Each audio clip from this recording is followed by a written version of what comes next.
नमस्कार साथियों।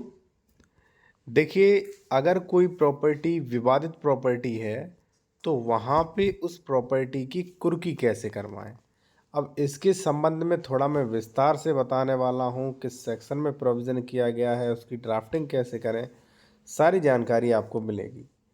देखिए साथियों, अक्सर क्या होता है, ये जो मैं आपको बता रहा हूँ इस प्रॉपर्टी के लिए बता रहा हूँ।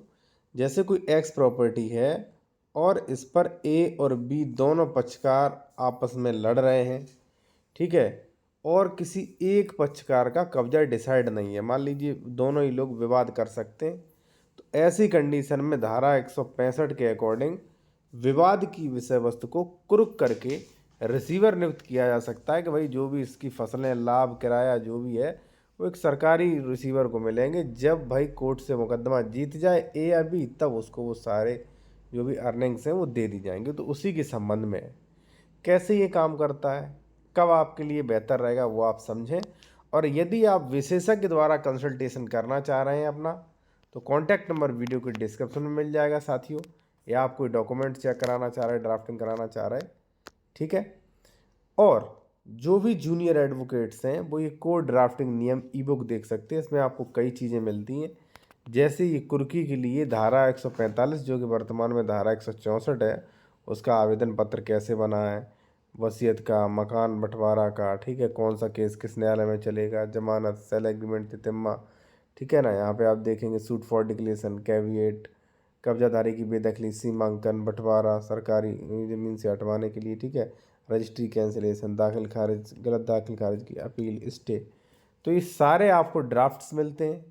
इनके नियम के बारे में भाई कौन सा सेक्शन कौन सेक्शन कब लगता है, और उसकी ड्राफ्टिंग भी आपको मिलती हैं। अगर आपको लेना है तो स्क्रीनशॉट ले लीजिए। देखिए साथियों, हमारे पास कई मैटर्स और कई विवाद आते हैं कि सर हमारी ज़मीन पे ये जबरन कब्जा करना चाह रहा है, ठीक है। अब साहब हम उसे कैसे रोकें, प्रशासन से हमने कई बार कह कह के परेशान हो गया, प्रशासन कोई कार्रवाई नहीं करता है। तो इसी दिन के लिए धारा 164 बीएनएस और 165 है साथियों। इसको थोड़ा सा बारीकी से समझें, ज़्यादा बारीकी से नहीं क्योंकि आपके ऊपर से निकल जाएगा, थोड़ा सा समझाएंगे। देखिए साथियों, जैसे मान लीजिए एक्स प्रॉपर्टी है, तो अब जैसे मान लीजिए कई बार क्या होता है, ए और बी दोनों लड़ रहे हैं। अगर कानून नहीं आया, प्रशासन बीच में नहीं आया, बीच में नियम नहीं आए, नियमों का पालन नहीं किया गया, तो ए और बी लड़के मर जाएंगे। पुलिस को बुलाएंगे, पुलिस 151 में चालान कर देगी, चालान के बाद वो फिर लड़ेंगे जब जमानत पे छूटेंगे।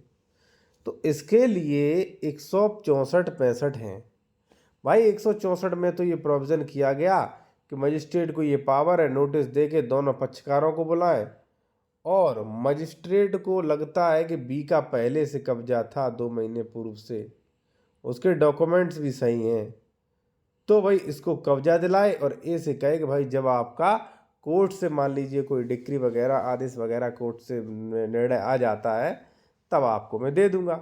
और कायदा भी यही है, क्योंकि भाई मान लीजिए 6 महीने पहले से या पूर्व से काबिज है, ए परेशान कर रहा है, तो भाई ए अभी तक रुका तो थोड़े दिन और आप रुकिए, ठीक है ना। अब इस कंडीशन में मान लीजिए बी का तो पहले से कब्जा था ही, तो बी का पहले से कब्जा था तो बी का भाई रहेगा। ये थोड़े दिन रुके जब तक मान लीजिए कोई निर्णय नहीं आ जाता है। लेकिन जब मजिस्ट्रेट ये पता नहीं कर पाते हैं कि भाई कब्जा ए का था कि बी का था, 2 महीने पूर्व से किसका था, इसमें ही संशय बना रहे, तो ऐसी कंडीशन में वो करते हैं कुर्की।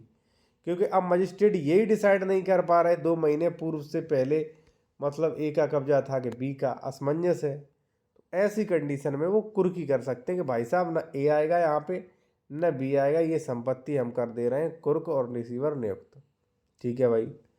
अब चलिए थोड़ा कानून क्या कहता है वो भी मैं आपको कानून पढ़वा दूं, ठीक है। और जो भी लोग ई बुक ड्राफ्टिंग की लेना चाहते हैं वो स्क्रीनशॉट ले लेना, क्योंकि इसमें ये 145 का मिल जाएगा 39 पे, ठीक है। देखिए, विवाद की विषय वस्तु कुर्क करने और रिसीवर नियुक्त करने की शक्ति, ये कानून में पहले ही से डाल रखा है। कोई विवादित जमीन है तो उसे कुर्क कर लो और रिसीवर नियुक्त कर दो।